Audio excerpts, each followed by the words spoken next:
Hari Om. Ajam nirvikalpam nirakaramekam niranandamanandamadvaita purnam param nirgunam nirvishesham niriham parabrahmarupam ganesham bhajema.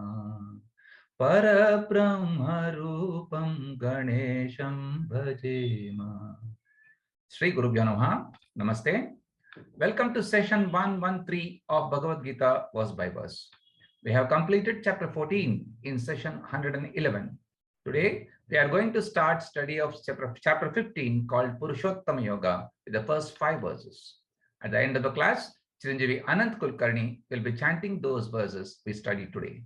Before we listen to the introduction of today's subject matter from Dr. Hegde sir, it's time now to have a recap of previous class. Dr. Komal Prasad is with us to refresh our memory and explain the verses we studied in the previous session. Komal sir, please. Om Shri Gurubhyo Namaha. In the last class, we saw the second chapter of MUNDAKA Upanishad. The second chapter consists of central teaching of not only MUNDAKA Upanishad, but of the entire Upanishads. It has 2 sections. Both sections are equally important and both are complementary also. The first section we had seen, Brahma Satyam Jagan Mithya. It was revealed through the method of creation. In the second section, Jivo Brahmaiva Naparaha, the Mahavakyam is given. In second section that we saw, almost every mantra is a Mahavakyam. In verse 6, we saw the example of the chariot wheel. Ara eva rathanabho samhata. Ara means spokes. Just as spokes of a wheel is fixed on the hub of the wheel.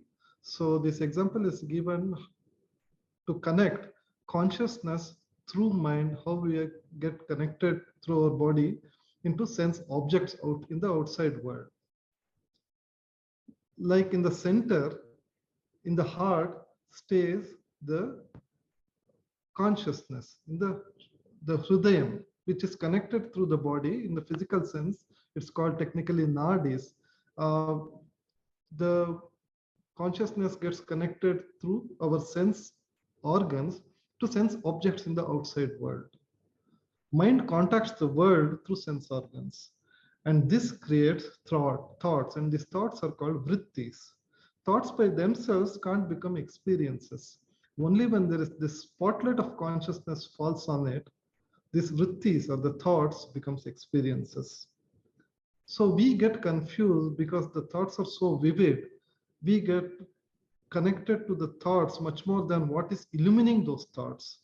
So this verse brings to our attention the illuminator of the thoughts, which is the spotlight, which is the consciousness, which stays in the center, in the hub, in the Hrudayam of the chariot wheel, as it were. The next verse, we see the consciousness is in the body, but it is not of the body. Here in this verse, Atma is given 2 titles, Manomaya, Prana Sharira Neta. Manomaya means soaked in the mind. Like this gulab jamun, what we see, consciousness is soaking the mind. It pervades the entire mind. It pervades every thought. And because of the soaking of consciousness alone, mind appears to be sentient. Exactly like a rasgulla or in the gulab jamun. This is what Swamiji gives a perfect example. When we eat, we feel that sweetness, but this sweetness does not belong to that solid globe of the jamun in itself. It is something which is permeating in and through the gulab jamun, and that thing is manomaya. That is the name of chaitanyam, which is soaking the mind and thoughts. That is the chaitanya, that's the consciousness. And what does the consciousness do? Prana sharira neta. This consciousness alone enlivens the mind and makes it sentient. And enlivened by consciousness alone, the mind or the sukshma shariram lives in the physical body. And what is the aim of the spiritual seeker, Thira, the discriminative one? He is the one whose job is to separate the rasgulla or the jamun and the syrup. That's the Atma, Anatma, Viveka. Intellectually, differentiating between the consciousness as well as the mind, which can't be physically separated. That separation has to be done in terms of understanding only. The next slide, we see the effect of this understanding. Bhidyate hridaya granthi chidyante sarva samshayaha. We are an amalgamated entanglement of Atma and Anatma and knot. It's like a knot in our heart. It's represented as a knot in the heart, hridaya granthi.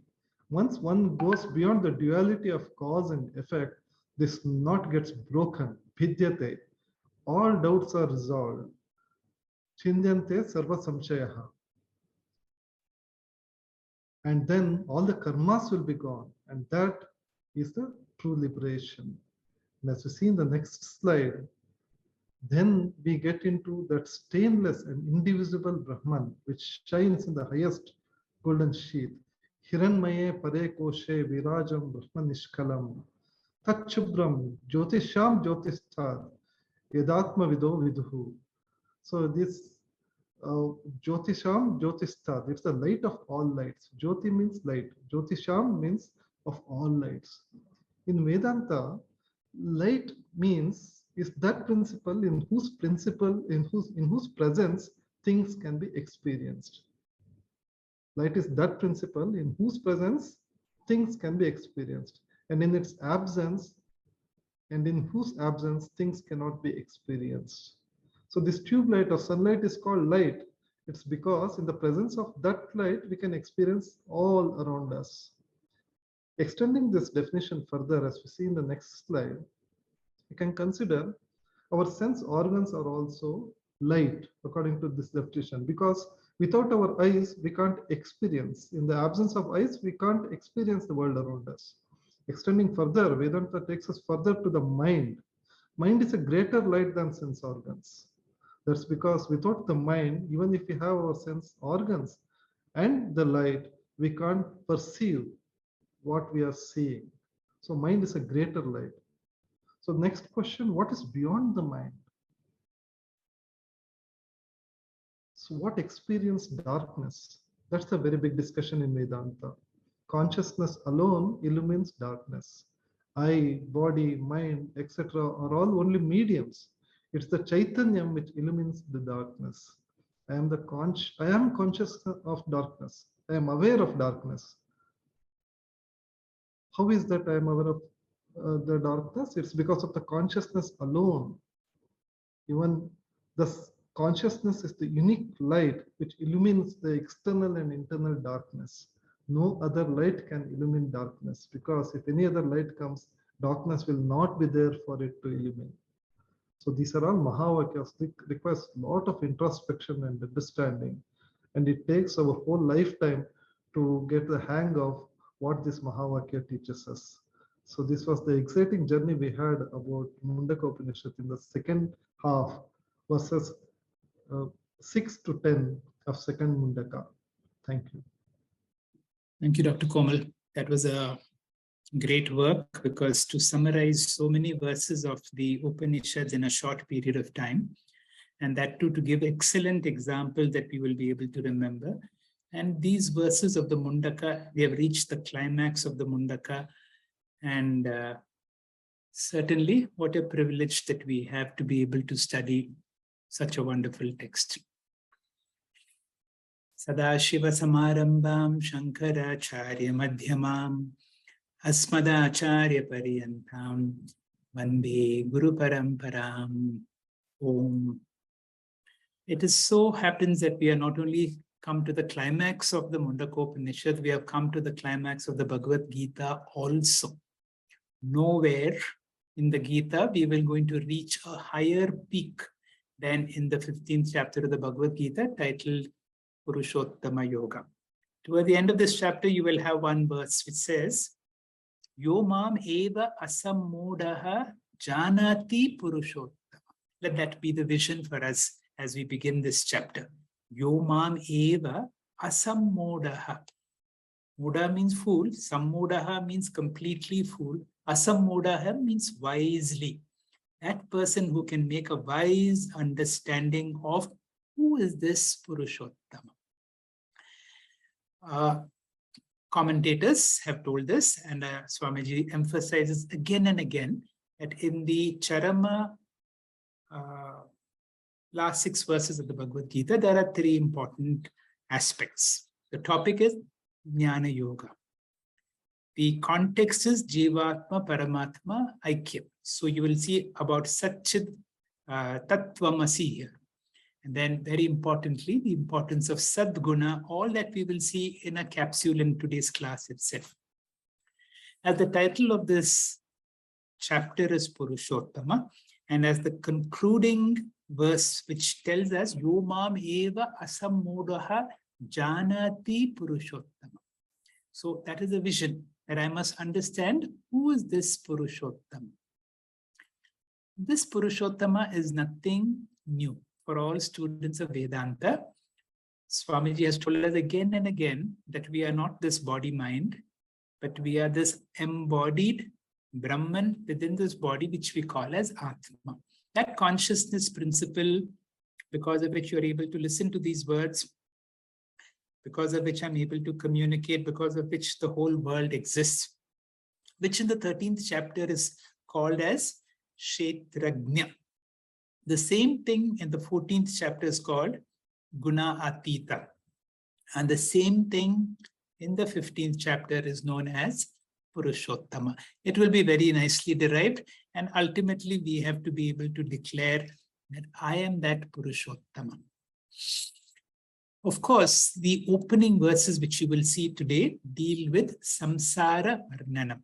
What is this samsāra? Because the more you understand the human problem, not just the human problem, the magnanimity of the human problem.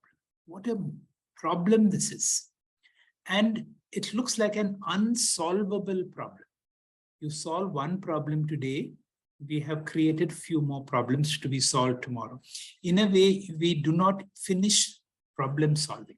That is why our teachers have told us very clearly, life is not a problem to be solved. Because if you go as a general manager to solve all the worldly problems, you will end up in a certain amount of frustration, because as I already said, the more problems you solve, the more problems are there to be solved. Life is not a problem to be solved. Then what is it? You will see in the first 2-3 verses. If it is not a problem, then what is it? It is a mystery to be understood. It is a mystery to be experienced. It is a mystery to get over. We cannot solve this problem, but still there is a way out. And that is through the path of moksha. What is this moksha? We will see in the next few verses. Now, once you know what is the problem, and once you know there is a way out of the problem, in this chapter, there are few things which are given a lot of importance to. And as speakers are speaking, and as the students of the 15th chapter, look for those verses which talk about vairagyam. Vairagyam comes in the form of asaṅgaśastreṇa dridena chitva, asaṅgatva. Have no sense of attachment. I get attached to something which I think is of great value. And what is of great value? Nothing in this value that I can see and experience, that is my body, my mind, my family, my possessions, my professions, all of them are mithya. The more I see them as mithya, as asat, not worth investing them upon, asaṅgatvam happens, vairagyam happens, and vairagyam is the tool to attain moksha, you will see. The most important thing is Brahma Vichara. Again, you will see the importance of being able to make an inquiry into the real me. The qualifications required in addition to vairagyam is prapatti, which is also sharanagati or bhakti. And of course, we have to be soaked in sadgunas. With this background, we will listen to Dr. Bhaskar explaining to us about the first verse. Dr. Bhaskar, please. Om Gurubhyo Namaha. So, at the beginning of the 15th chapter, Sri Krishna Paramatma beautifully explains samsāra. What is samsāra? In the first 2.5 verses of 15th chapter, which is called as Puruṣōttama Yoga. A seeker will know what is moksha only after clear understanding of samsara. So only when I value moksha, I will turn my attention to moksha sadhana. So moksha sadhana is by samsara nivritti. So that's why samsara nivritti rupaha moksha. Means samsara nivritti is means and moksha is the destination. So means is directly proportional to destination. So if a person likes samsara, he will not be interested in moksha. Brahma jnana becomes irrelevant to him. So Brahma jnana becomes relevant to only to those who have seen and discerned the problems of samsara. So samsara dosha darshanam is required for moksha ichche. So Swamiji gives a beautiful example. It is like people going to master health checkup and getting diagnosed of their disease and further getting treatment done. So similarly, we have to scan our whole life to discover the disease called bhava roga and to get into the treatment program called jñāna course. So Adi Shankara beautifully explains with a metaphor between the samsara and the aśhvattha vriksha. The changing universe, changing being and changing life is compared to aśhvattha vriksha in an imaginative way. Adi Shankara compares samsara and aśhvattha vriksha because of the following: mahatvatvam, moolatvam, sakavatvam, chalanatvam, chedayatvam. Others will be explained in the further verses.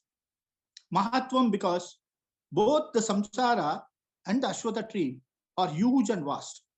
Moolatvam because Bhagavan is beyond the sensory knowledge. So here the root of the aśhvattha tree is Bhagavan. Sakatvam means the branches are compared to the 14 lokas. The upper, middle and lower branches are compared to the 14 lokas. Chalanatvam means the huge tree moves because of cyclonic wind. Similarly, the whole samsara tree, along with all the jivas, are taken here and there by the wind of prarabdha karma. We are all taken to various places, conditions, situations, lashed by the wind of prarabdha. Chedayatvam means, the word vriksha means which can be uprooted. Trees can be axed, but the samsara chakram has to be uprooted by jnana. With this background, we enter into the first verse. Ataha panchadashodhyana Puruṣōttama yoga Sri Bhagavan uvacha Udva moolam adashakam aśhvattham prahur avyayam chandamsi yasya parnani yastam veda savedavit. So the Lord said, they speak of eternal people tree of samsara, whose taproot is above, whose branches are below. He who knows it is the knower of Veda. So here we have to add samsara.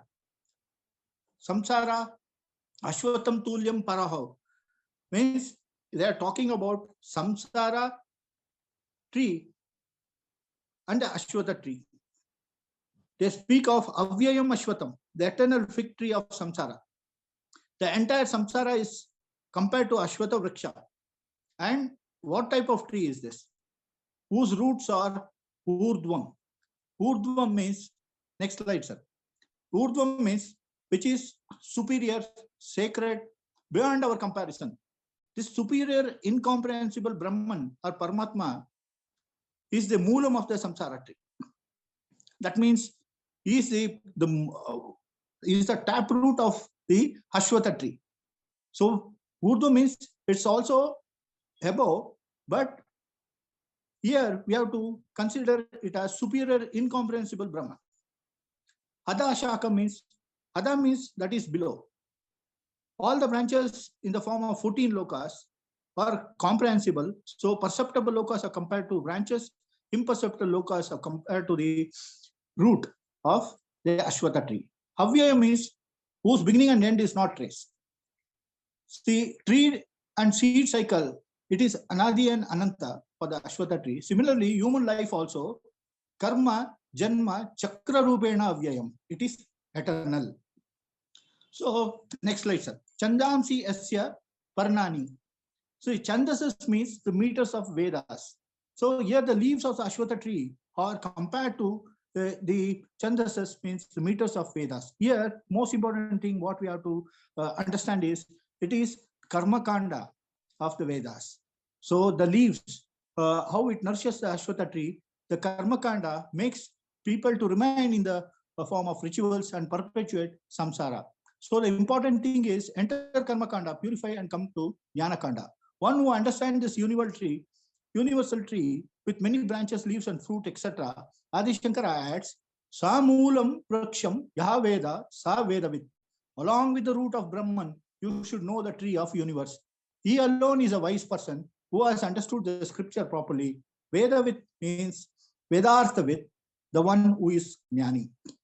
Further, figurative explanation of this samsara tree will be explained in the next 1.5 verses for a complete understanding of samsara. Hari Om Sir. Thank you, Dr. Bhaskar, for a good beginning of the 15th chapter of the Bhagavad Gita, giving us a very nice drishtanta, giving us a nice example of an aśhvattha tree. Here is the aśhvattha tree whose roots are urdhva, above.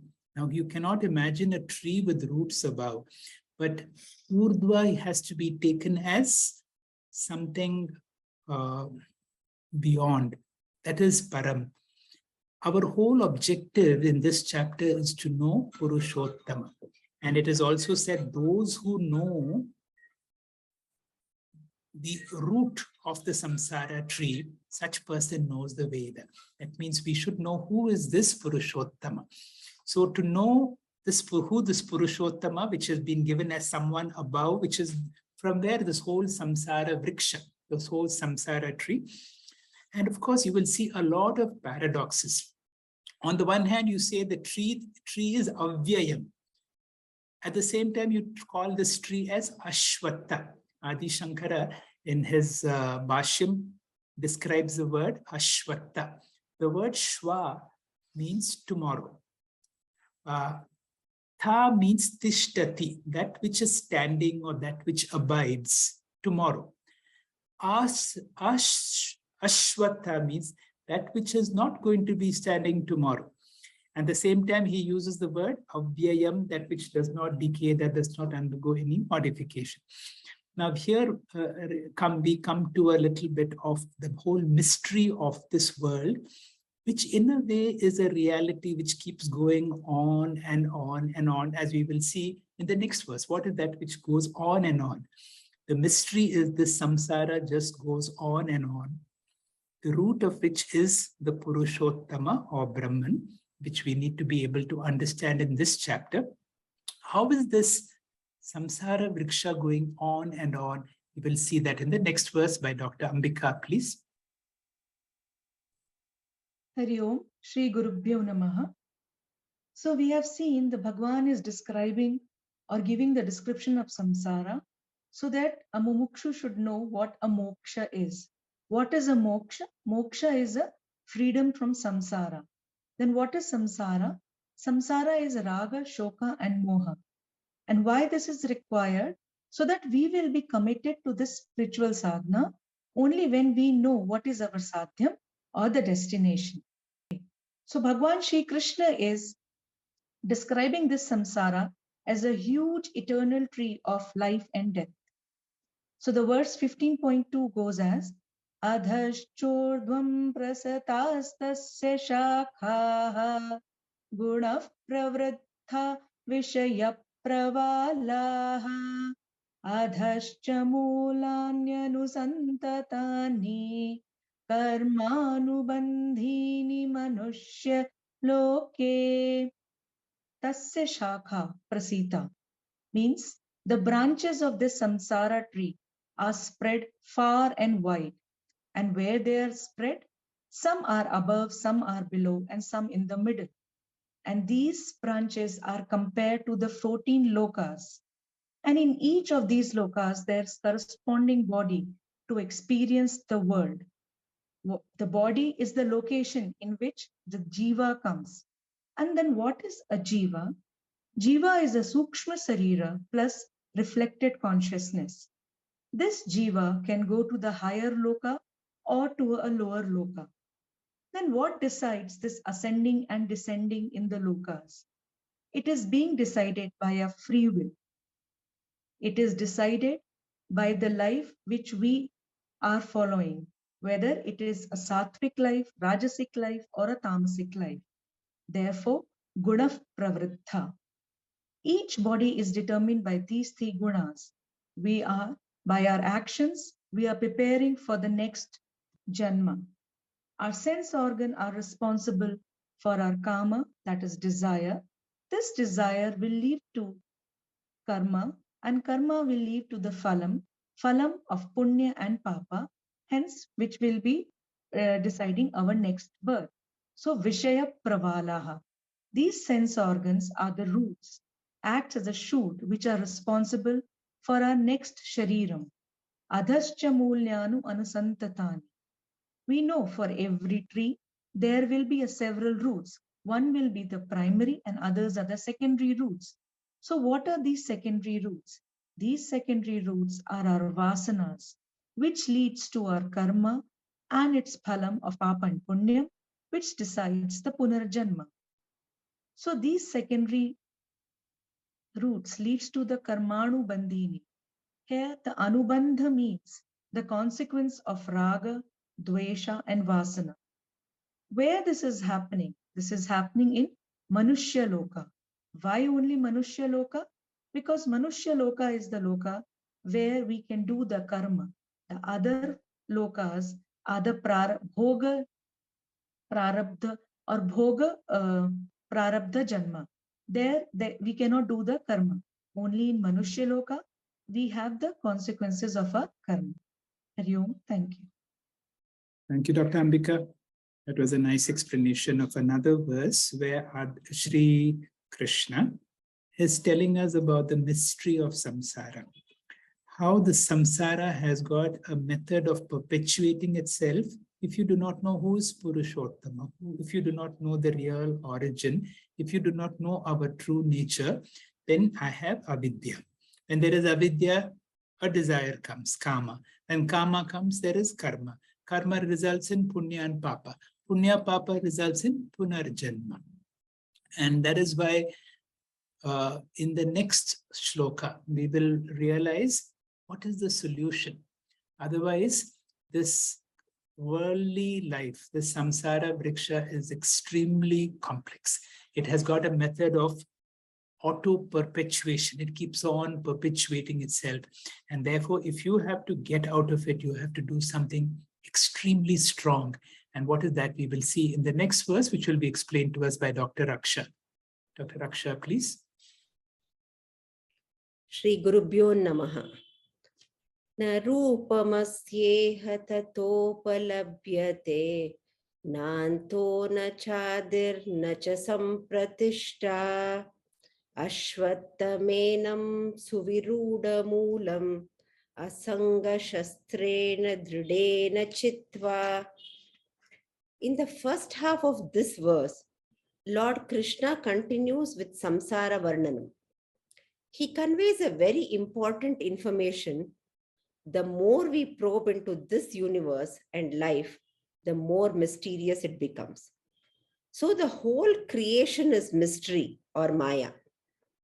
Scientists have been thinking that they'll have a clear explanation for everything and that certain mysteries can be solved. But like Sir said, smaller mysteries are replaced by further deeper mysteries. So the Lord says, Asya rupam na upalabhyate. Rupam here means swarupam, or the nature of the universe. This is not comprehensible, or it is anirvachaniyam. Na antaha. We cannot talk about the beginning because the beginning of the universe is the beginning of time. Beginning of time is intellectually non-comprehensible again. It is anadi. Not only the beginning, the end also cannot be talked about. End of the creation is end of time. So if we cannot think of the beginning or the end, how can we talk about the middle? Nacha sampratishta. Sampratishta means a support or substratum. In this context, it is middle. In short, we do not know the beginning, the middle, or the end. And this mysterious universe is samsara. If the dream is creating a problem, then what is the solution? Instead of trying to understand the dream, it is better or easier if we wake up from the dream. Similarly, the solution here is to get rid of samsara. That is samsara nivritti. Samsara nivritti upaya is given from the second line of the verse. Lord Krishna talks about 4 methods or 4 disciplines where all the 4 are important and not optional. The first one being vairagyam or dispassion. Second one being brahma vichara or inquiring into the root of this samsara vriksha. Then sharanagatihi, that is total surrender. And fourth one is sadgunaha, developing a healthy, refined mind. The qualities that were enumerated in the 13th chapter, like amanitvam, adambitvam, and so on. Next slide, sir. Lord Krishna says, may you take the axe of vairagyam, and with this axe, learn to reduce your dependence on the world. It is a very gradual transition from world dependence to God dependence and then to self-dependence. Asaṅgaśastreṇa, vairagyam. This is the most important word in this verse. Shastrena is with axe. Dridena is forcibly. That is strong and hardened by a resolute mind. Chitva, felling or uprooting your leaning. Yenam suviruda moolam aśhvattam. May you cut the dependence on this aśhvattha vriksha or samsara vriksha, which has a suviruda moolam, a very strong root.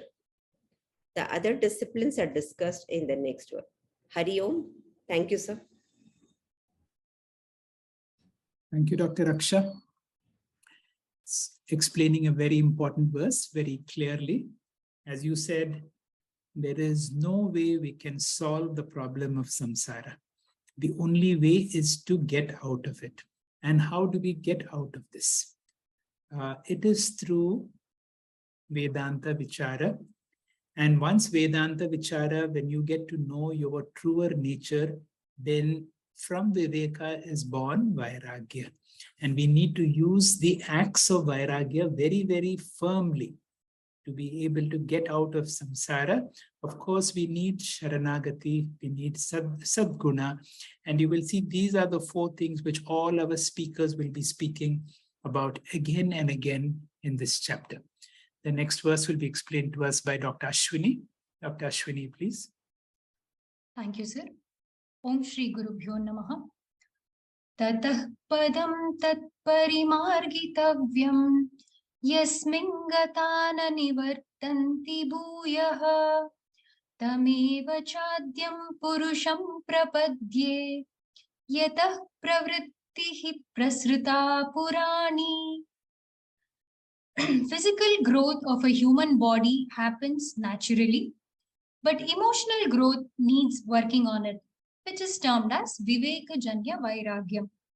One has to study his or her experiences and learn in order to get healthy dispassion.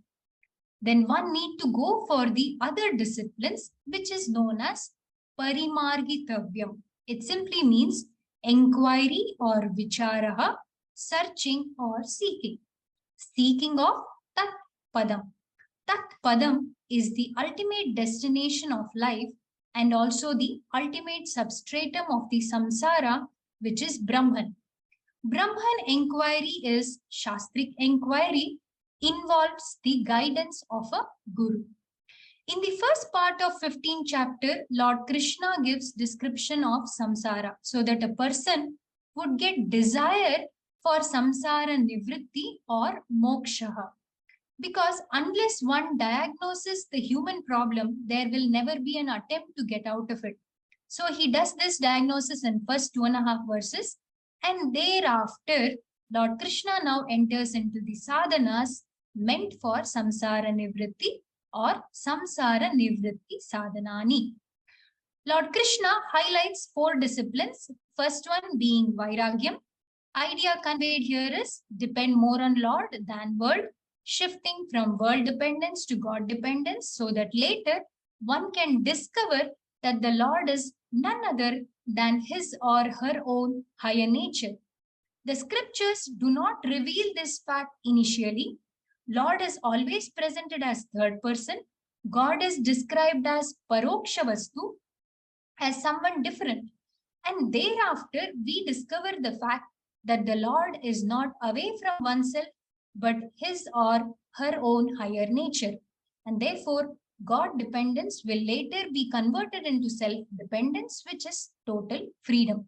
So thus, vairagyam is shifting the dependence from the world to the Lord. The second one is sharanagati or surrender to the Lord to pursue moksha marga. This is based on the fact that any human undertaking can be successful only when 2 factors are favorable. One is prayatnaha, sincere effort. Second one is ishvara anugraha, grace of the Lord. To see this grace of the Lord, I surrendered to the Lord. Next slide, sir. The third one is development of healthy virtues, sadguna sampadana. It is true that only in the atmosphere of healthy virtues, self-knowledge can take place. Swamiji explains this using chemistry, like few chemical reactions can only happen in specified temperature and pressure. And like local events require certain conditions to successfully take place, Vedanta also says that self-knowledge can take place only in certain mind conditions. And that is sadhana chatushtaya sampatti, healthy virtues, or simply sadgunas. The fourth one is Vedanta Vicharaha, inquiry into the scriptures or scriptural study. Vedanta is a systematic shastra which requires a systematic study.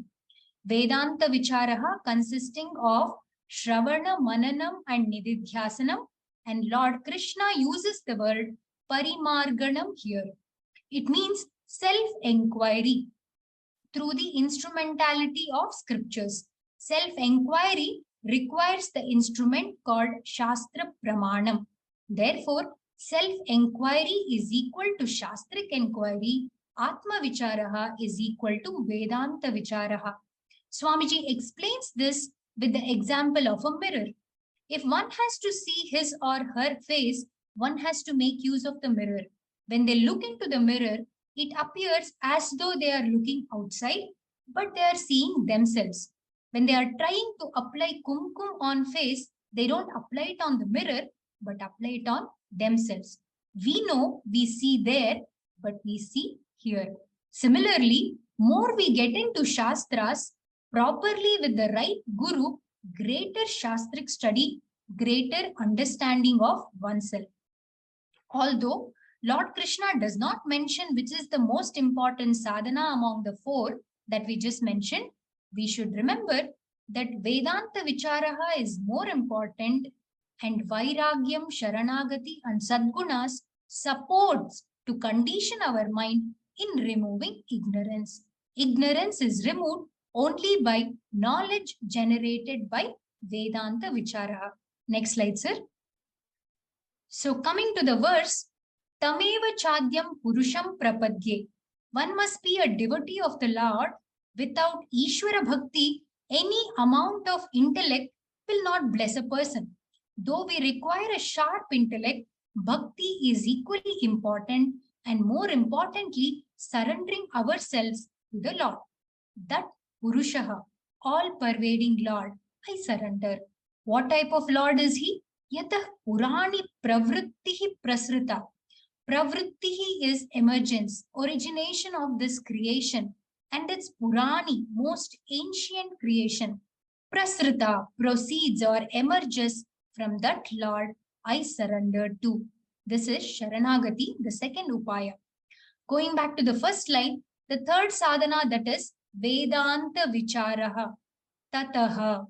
Preparing the mind very well by all the sadhana chatushtaya sampatti antaram. What should we do? Parimargitavyam vicharayitvam. Inquire into. Into what? Padam. Padam is the ultimate goal of every human, that is Brahman. Padyate iti padam. Destination or substratum of whole creation, that Brahman. May you inquire through Vedanta. Brahman alone is a real home.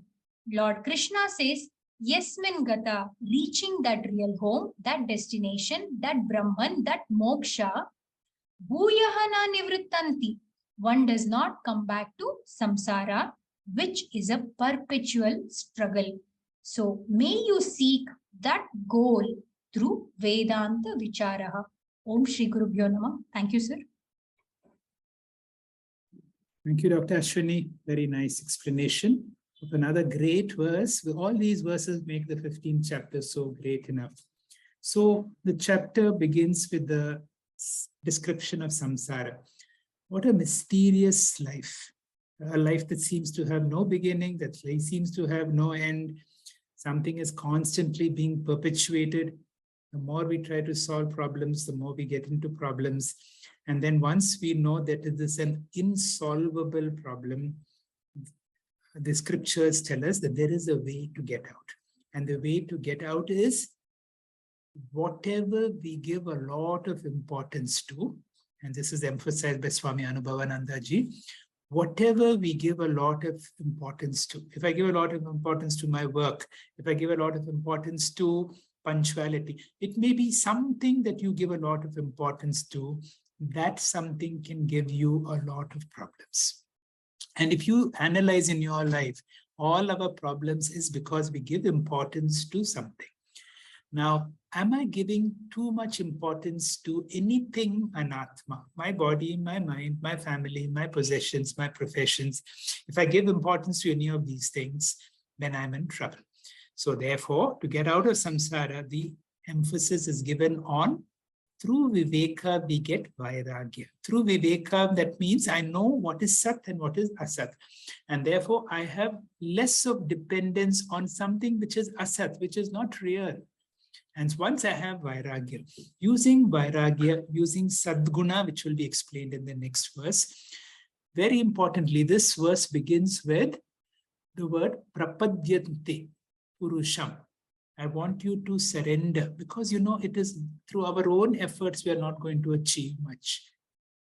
Through surrender, through prayatnam, of course, through Vedanta Vichara, and Vedanta Vichara is possible only through Sadguna, through Vairagyam, through Sharanagati. That's we get a teacher. Then we get into a goal. This is an important word, parimargitavyam. Pari means a complete. Margitavyam means to inquire. We must inquire. We must do Vedanta Vichara to be able to attain to that ultimate goal, of course, through Guru Shastra, nicely given by that mirror example. And what kind of a goal? Yasmin gata na nivartante bhuya. It is a kind of a goal which is the ultimate goal. Once you have reached that, then there is no question of coming back. There is no question of falling back into samsara. So the last verse for today deals with Sadguna, which will be explained to us by Vindhya. Vindhya, please. Shri Gurubhyo Namaha.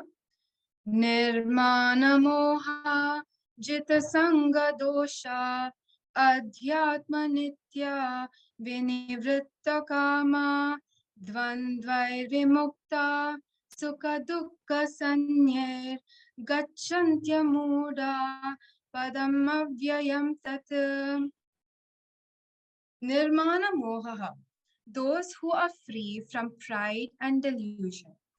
Jitasanga dosha, who have conquered the evil of attachment.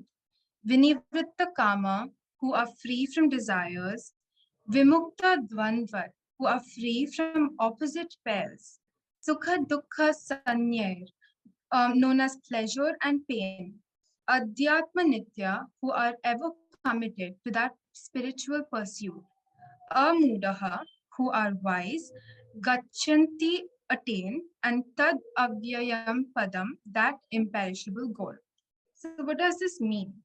Those who are free from pride and delusion, who have conquered the evil of attachment, who are free from desires, who are free from the pairs of opposites known as pleasures and pain, who are ever committed to the spiritual pursuit, and who are wise, attain that imperishable goal.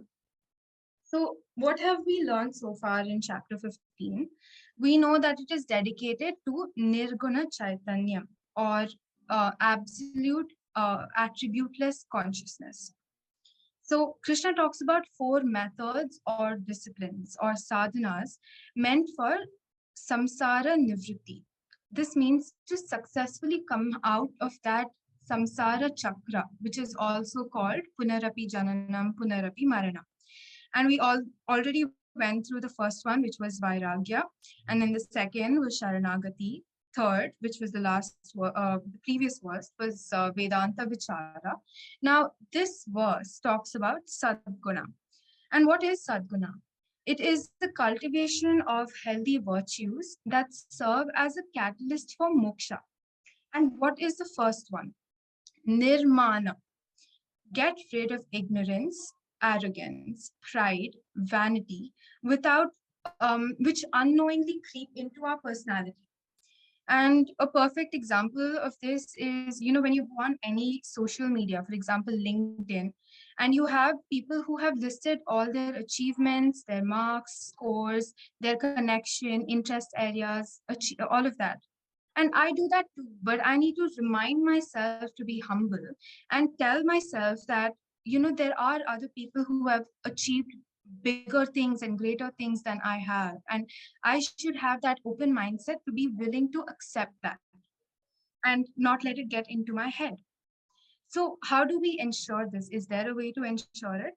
One is namaskara, being very humble to the Lord, parents, elders, teachers, who obviously are more experienced than you are. They come from a rich wealth of knowledge, while at the same time not being very open and also believing that you also have some amount of learning that you may be able to teach them. But basically, namaskara.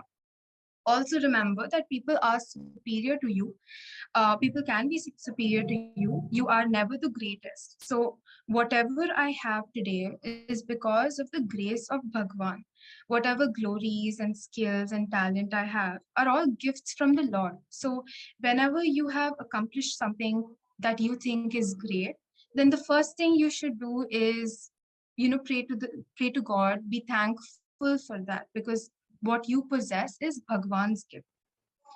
The second one is nirmoha, freedom from delusion. So every individual is a mixture of spiritual personality and material personality. Atma Tattvam and Anatma Tattvam. How are we able to bring in a moderation between the material and spiritual pursuits in a 24-hour clock? And is it even possible? So how do we give importance to both without being lopsided? What you can do is plan your day. You can set aside an hour or so for spiritual practices like meditation, reading scriptures, being a part of satsang, etc. I came across this one very famous researcher. He was talking about reading books, but you can apply it to reading scriptures itself. If you spend just about 30 minutes or whatever time it takes you, but if you're able to read just 20 pages of some scripture, then by the end of the year, you would have read around 30 books related to your scriptures. So that's how easy it is, slowly incorporating it into your 24-hour clock. The next one is Jita Sangha dosha, which is emotional slavery. In clinical practice, in psychology, we call this alcohol dependence. We call it dependent personality disorder. It is about being, while it's not on that extreme, it's about being dependent on something or someone. Use everything, but don't lean on it. Don't be dependent on it. Shift from world dependence to God dependence. Those individuals who have mastered Jitasanga dosha are not emotional slaves of people, situations, or things. This is about freedom from slavery and enduring temptation. For example, there are people who have alcohol dependence, and they say that they derive their pleasure from alcohol, an external source, or they may derive their pleasure from another human, an external source, and they're not able to function without it. And one method of ensuring that we don't bound ourselves to someone or something is by fasting. In many cultures, fasting is encouraged. In Hinduism, also it's encouraged. Christianity, they have something called Lent, where they give up that one thing that they really like, that's something that they really desire. They give it up because it's a way of saying that they are independent of their desires. The next one is Vinivritta Kamaha, and it is about not developing any new dependence. So developing new dependence and leaning upon a changing support is not healthy, because you may give up your present dependence. For example, if it's alcohol and you give up alcohol, but you shift to another dependence. A lot of smokers, for example, they're expected to shift from smoking to e-cigarettes or vapes. And they become dependent on these vapes. And while they are said that they're not as harmful as cigarettes, it's still not safe. So this Vinivritta Kamaha is talking about being fresh, or being free from fresh attachments or desires. The next one is Dvandvai Vimuktaha. Dvandva means duality in Sanskrit and is referred to those who can withstand the opposite experiences of life. So what are these opposite experiences? Life and death, profit and loss, buying, selling, moving from one place to another, and then settling in another place, ill health or health, victory, failure, all of these are dualities. And Dvandva means pairs. Even in mythology, we see that there have been many great emperors who have experienced these ups and downs and dualities in life. For example, Rama had to live in a palace, but he also had to live in a forest. So he has gone through both of these contrasts of life. And hence, no one can avoid these contrasts. But how do you toughen yourself? How do you become more resilient to these ups and downs? Viveka and bhakti. These are two ways, viveka and bhakti. Viveka refers to discrimination. And what kind of discrimination? It is the discrimination between the real and the unreal. What I experience is clouded by my perception, my appraisal of some experience. But this is not true. These sensory experiences are not true, because, sensory experiences are always perceived in different ways by different people. Bhakti is the second one that can help us toughen ourselves. Bhakti means devotion to the higher self. And of course, if we are engrossed in the scriptures, then we realize that devotion to higher self also means devotion to yourself, believe in yourself. So that is Bhakti. These two facets help me become free from violently reacting towards negative life events. Should we completely stop reacting to life events? No, that's not what is intended here. You get upset. It is common for everyone to get upset when there is something that is adverse, something that is upsetting. And it's even healthy if you're getting upset. But do we dwell on it? Or do we conclude our lives based on the negative life experiences? No, we don't. We try to bounce back. So we make efforts to bounce back and become resilient. This is by knowing that ups and downs are all unreal, because I am Brahman. I am the experiencer. I am the experienced. I am free from attributes. And since I am Nirguṇa chaitanyam, I am free from ups and downs. It doesn't affect me because I am whole. The last one is Adhyatma Nitya. What is Adhyatma Nitya? It's about the regular study of scriptures. So reading that which is considered nourishing to the mind and intellect. This is spiritual scriptures. and then you share what you have learned. So in the form of satsang, for example, here we're all sharing our interpretations of the verses, but are also guided by a spiritual leader. So in this, you try to gain new experiences. You're able to apply these experiences in your life, able to help others apply it in their life as well. So in this way, you're facilitating your own movement from world-loving to God-loving. Thus, through the cultivation of these sadgunas, through vairagya, sharanagati, and most importantly, Vedanta Vichara, you become a wise person. And what does this wise person mean? It is someone who is mentally healthy, so someone who is able to maintain a moderate lifestyle, bring about a balance between spirituality and materialism. A wise person who is someone who can move from world-loving to God-loving. Thus, in their pursuit of God, they're able to attain moksha. Hari Om. Thank you, Vindhya. As you will see in this verse, Krishna gives a series of values that we need to be able to follow. As you will see in the Antima Shatkam, values are given a lot of importance, as was explained by Vindhya, to be able to attain gachanti, that goal from which there is no question of return. With that, we conclude our class today. Our Disha classes will emphasize certain aspects of the Bhagavad Gita and become a very useful method to revise the Bhagavad Gita. And we also have a teaching quiz that follows. Please don't fail to attend that on the 5th of September. This is session 25.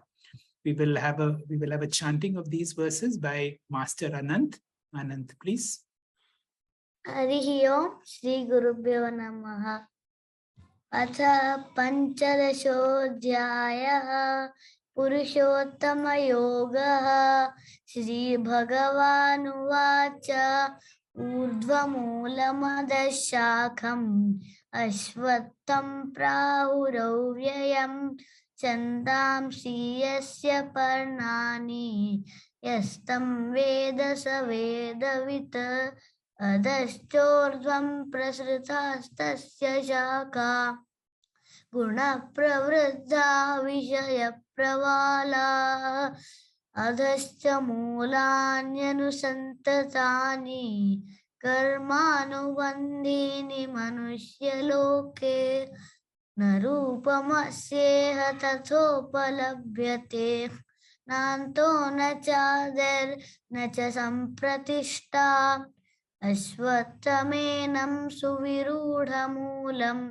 asaṅgaśastreṇa dridena chitva tata padam tat parimargitovyam yasmin gata na nivartanti bhūyah tameva chadyam puruṣam prapadye yata pravrittihi prasrita purāni nirmāna moha jita sanga dosha adhyatma nitya vinivritta kama dvandvairvimukta sukha dukkha sangnaihi gacchantyamuda padamavyayam tat. Harihi Om Shri Gurubhyo Namaha. Harihi Om. Thank you, Anand, for a flawless chanting as always. Thank you all teachers of the day for a wonderful session. Next Friday on 9th September 2022, we'll come back with next set of 5 verses. Before that, on Monday, 5th September 2022, let us log in for Disha 25 at 6:45 p.m. In this episode of Disha, as Sir said, we will be commencing chapter 6 called Atma Samyama Yoga or Dhyana Yoga. We will also try to understand Upasana Yoga and conditioning of physical body as explained in Tattva-bodha. Hari Om. Om Purnamada Purnamidam Purnat Purnamudachyate Purnasya Purnamadaya Purnamevavashishyate. Om Shanti Shanti Shanti. Hari Om. Shri Gurubhyo Namaha.